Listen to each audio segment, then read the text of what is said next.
Hello everyone, my name is Dr. Arafat and I have scored 182 in my first attempt in FMGE using Arise online coaching as my primary source. So here I am, as I told in my previous video that I'll make a review about Arise and online coaching. And yeah, so pretty much let's get started. My primary source was Arise online batch. I had less time to prepare for it. As I said previously, I thought I needed professional help and I couldn't be more right when I chose Arise as my primary source as an online coaching. So let's talk a little bit more about Arise, why I chose online, because I just said I personally prefer online. I think online is so much better than offline in terms of it's convenient. You don't have to be away from your family. You don't have to worry about food. You don't have to worry about getting up. You don't have to worry about missing classes. You pretty much get up and just jump onto the classes. Provided, of course, you don't have any problem sitting in front of the screen for a long time. So that was my personal opinion about online versus offline, and I believe coachings are great. I'm not saying if you're preparing for a subscription or something or any other source you're missing out on something, nothing like that. It's just that I've done it from a coaching, and I think it's quite nice because they are basically, this is their job, this is what they teach, this is what they do. So Arise is pretty much expert in teaching FMGE portion and the courses to the students. They have been doing it for a long time, so they know what they're doing. They are caught up with the latest terms. They're also caught up with the latest trends which are happening, not just in FMG but also in NEET, PG and INI set. So I think joining a coaching is not a bad idea. I think it's quite great. Then another thing which coaching provides is that the atmosphere is quite nice. I feel if you're having lack of motivation to be not like you're not able to study, if you're in a coaching, you get that atmosphere. They put you in Telegram groups where the students are talking with each other regarding the questions, regarding the topics they're asking about, the subject or the lecture which has happened. So that kind of keeps you motivated. That kind of keeps you moving. That yeah, there are people like me who are going through the same thing. We are in this boat together, and we have to. Everyone is fighting for the same thing. Is that 150 mark? To be scored. So I think the atmosphere which they provide is great. I mean, it's basically like an 8 to 10 hours lecture on daily basis with breaks in between. And in between the subject or after the subject, they also provide you with the, what do you say? They also make sure that you are giving quizzes. Your whatever the knowledge you are gaining from them, it is also being tested and revised, so that you are also putting effort on your end. So the personal quizzes, and these quizzes, whenever the quizzes come through in the app, you have to, they of course they give you an app. Whenever you take these quizzes in the app, they also give this the top 25 students in the whole batch. So I know it's a bit weird, but for someone like me, I'm quite competitive, and that kind of gets used to get like, it used to keep me motivated. When I make it into the leaderboards. Initially I was struggling, but then yeah, eventually I was there. I was in the top 10 as well, twice or once I was in top 25, top 20. So that that just gives you that motivation, like you are among those people who are competing for the same thing in the coaching. Their job is this, they really want to do this. So I genuinely like the passion which is also shown by the students, and you feel a sense of you are in a community or something. So I personally like that, and I think coaching does that to you. If you're not in a coaching, I feel you should connect with people or your friends who are preparing for the same thing. Talk about things that will keep you motivated. Another great thing which I genuinely loved about Telegram, I'm saying, Arise, was that they also had a very personal touch to things. Like doctors of like great status, they if you ask something in the Telegram groups, they'll pretty much like they'll reply back to you in the group among all, like with all the students in it. Even even if you text them personally, they're going to reply back to you and make you feel. It happened to me personally.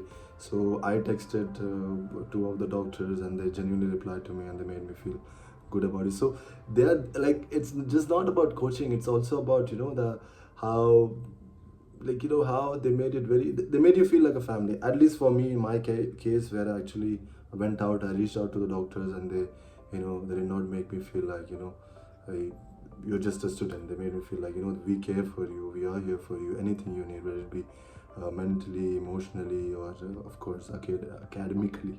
Sorry, my English is fumbling. So it's basically 8 to 10 hours of lectures. They will integrate it with quizzes and questions before or during the lectures, depending on the style of the doctors, the subjects they are teaching. And when all the subjects get over, one of the most important or the coolest thing they would do is test and discussion. I mean, you already know about it. It's nothing so new, but I think those tests and discussion with a lot of those doctors are insane. Like some of the doctors, I'm gonna talk about them later on in this video. They pretty much told to just do the test and discussion and you'll be sorted. And guess what? That's what happened. I just did test and discussion for like 2 subject and nothing more, and that was more than enough for the exam. And which I find it quite fascinating. You know, like you spend 5-6 days teaching the subject, learning the subject, revising the subject, doing PYQs, and then they like, bam, take this TND and just do this. So I quite like that. On average, a small subject will take 2 to 3 days. For example, orthopedic will take about 2 days. Some subjects will take about 5 days. Path and all will take like 10 days. Medicine and surgery might take up to half a month. Same with the OBGYN as well. So you'll have to keep that in mind. There might be breaks in between the subjects and during the subject as well. It purely depends on the coaching, the management, and the doctors as well, because they have to arrange according to when the doctors are available. And you cannot, like all the like most of the lectures you can watch it in a laptop or a PC, but 30% of the lectures you have to watch mainly on the app in the either the iPad, and some of them only in the iPhone, like in the phone or the mobile.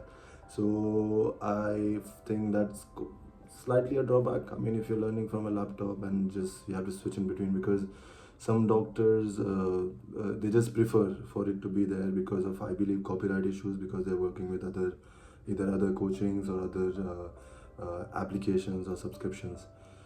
Then the another thing was that if the same few of the doctors who are working at their places and there's some copyright issues, those subjects might stay for only 24 hours, and you need to as in stay 24 hours. That means that when the live lecture is over, once it gets uploaded in the app, it will stay for 24-hour period. After that, it will expire by itself. But the remaining 70% of the subjects, I think Arise has the copyright on them, on the teachers and on the lectures. So they pretty much stay throughout, like from the starting when they were taught till the end. So if you want to go back to the one particular topic or the lectures, you can do that as well. Yeah, pretty much that's the gist of how coaching is. What is my personal opinion? Then I can get to the faculty. I absolutely got lucky with this batch when I took it. The faculty was insane. It was great. I was thinking maybe make a different video about the faculty separately, but I might just put them here. So for anatomy and biochemistry, we had Dr. Azam, a very passionate doctor. He's insane. He's quite a celebrity and a gold standard for anatomy in FMGE, I believe. No hit to other doctors. He taught me, so I genuinely like him. And his biochemistry notes were precise. He said it will come from here. Things came from there exactly. It's just that the nature of exam is that it is progressing, the trends are happening. So definitely any teacher, any doctor cannot teach you 100% of the things, because they can even ask for NEET PG questions, which are usually do not come in FMG. So even if you see, I mean, of course people do score 230, 220, but like majority of the people who have passed the exam, it is around 200, because even the toppers do not know the answers. Like it purely comes down to luck. So the nature of the exam is like this. So, but for biochemistry, it was straight to the point.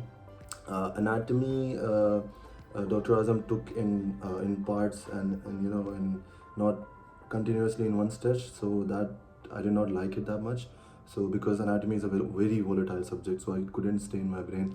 So at the end, what I did, I pretty much watched his rapid revision in YouTube, and I highlighted all the important points from the rapid revision and from the main notes he has taught, and I tried to revise that. Biochemistry, I think if you do his notes, it's more than enough. If you want, you can comment down below. Actually, you can reach out to me in my Instagram. I have the biochemistry note from Dr. Azam, and I have integrated almost everything, like highlighted, and I've put down PIQs as well.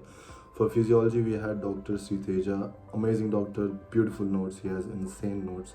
I went through the main notes once or twice, I think 2-3 times.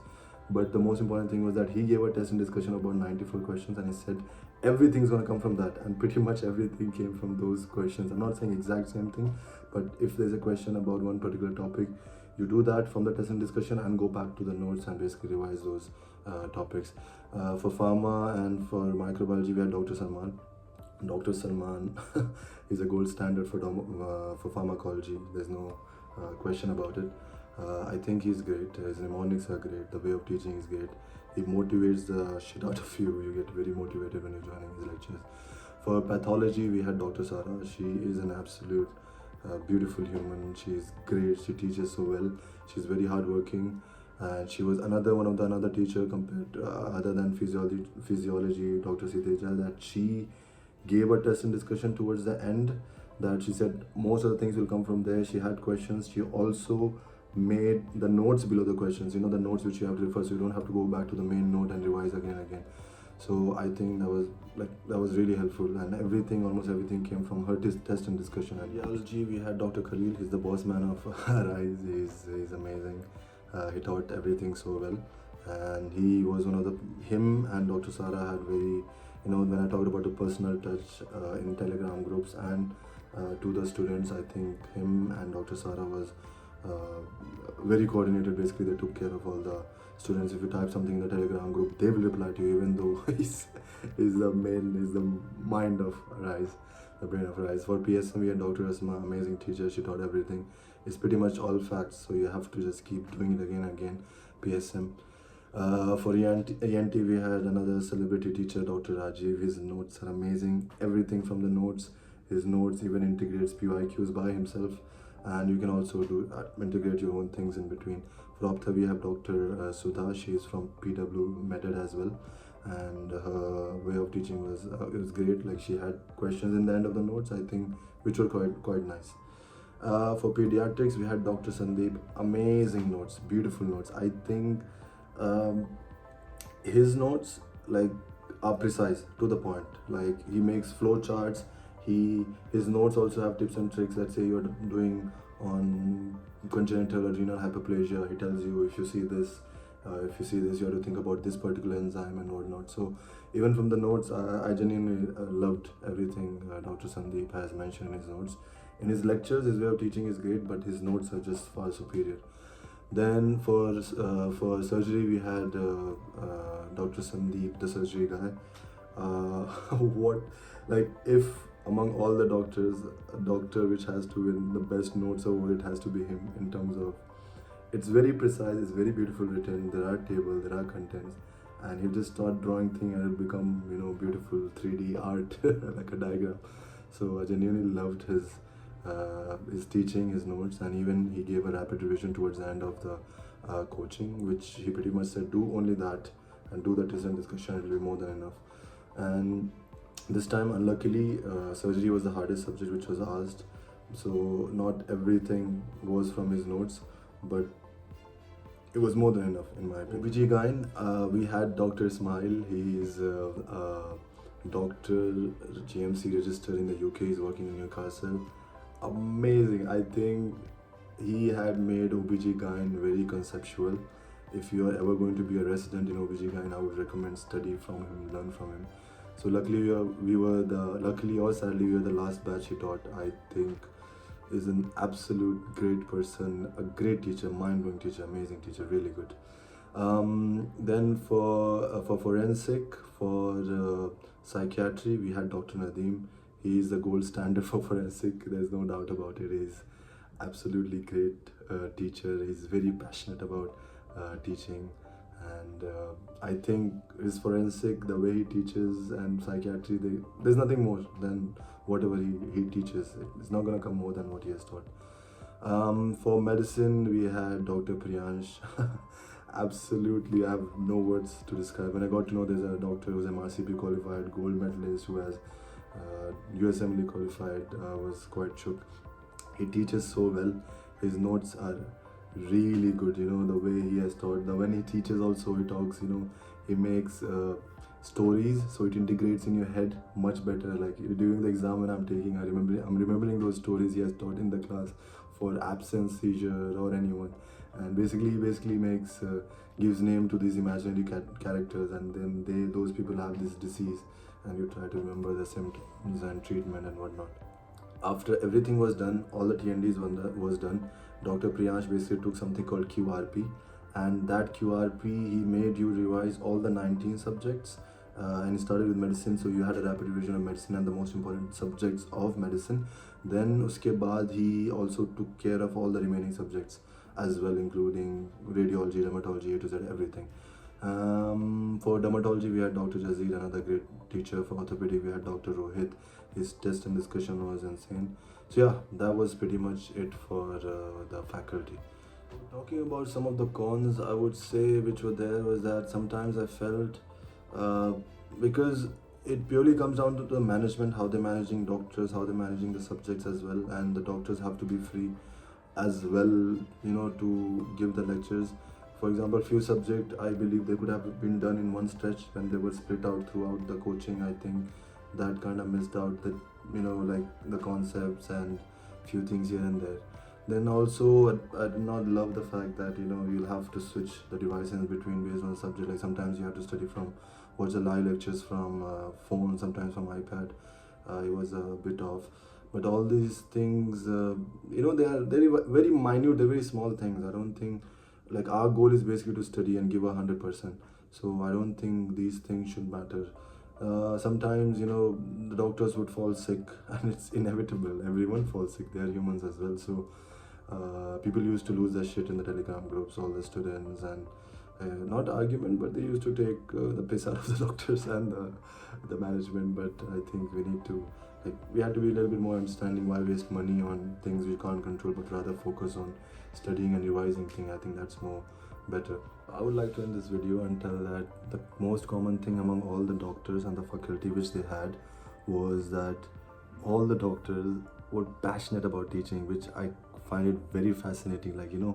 They were very passionate. They would make you feel good about it during the lectures. You not feel like you're sitting and you're watching a video, but rather it's a lecture. They make you feel like it. They ask you questions, they tell you things, they compliment you if you answer the questions, and they're very passionate about teaching, and they're doing it again and again for all the doctors and all the new batches.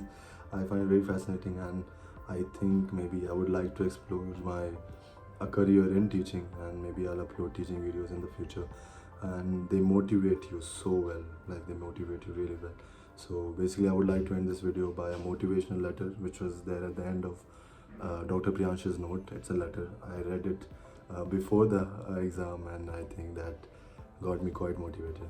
Anyways, thank you for watching. I will pretty much make next video about top 10 things you should do, you must be doing if you're preparing for your FMGE. Thank you for watching.